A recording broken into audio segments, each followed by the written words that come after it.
Սիրելի հայրենակիցներ, ելույթս մի քիչ երկար կլինի, որովհետև բարդ գործընթաց է ընթանում Հայաստանում եւ շատ բնականաբար մարդկանց մոտ հարցեր են առաջանում, թյուրիմացություններ, մտավախություններ եւ ես պարտավոր եմ մեկ առ մեկ ցրել այդ բոլոր թյուրըմբռնումները։ Նախ եւ առաջ ուզում եմ սրտանց շնորհավորել բոլորիդ իշխանության առջև մեր դրած 3 կարևորագույն պահանջների կատարման առթիվ։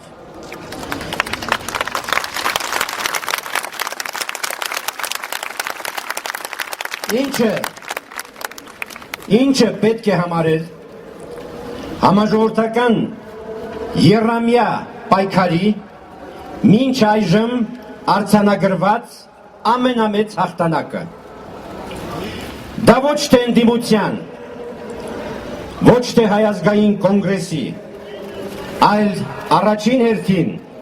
Հայաստանի նոր քաղաքացիական հասարակության, եթե կուզեք ողջ հայ ժողովրդի,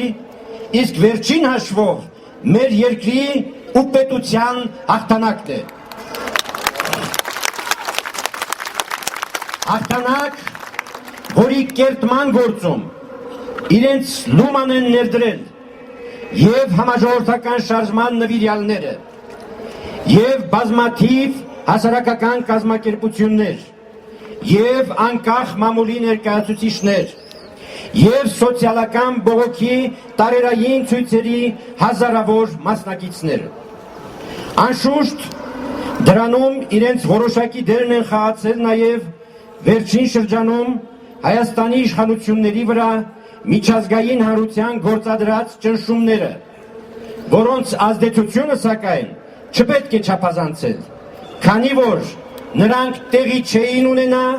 եթե Հայաստանում չլիներ այնպիսի հզոր ընդդիմություն, ինչպիսին Հայ ազգային կոնգրեսն է,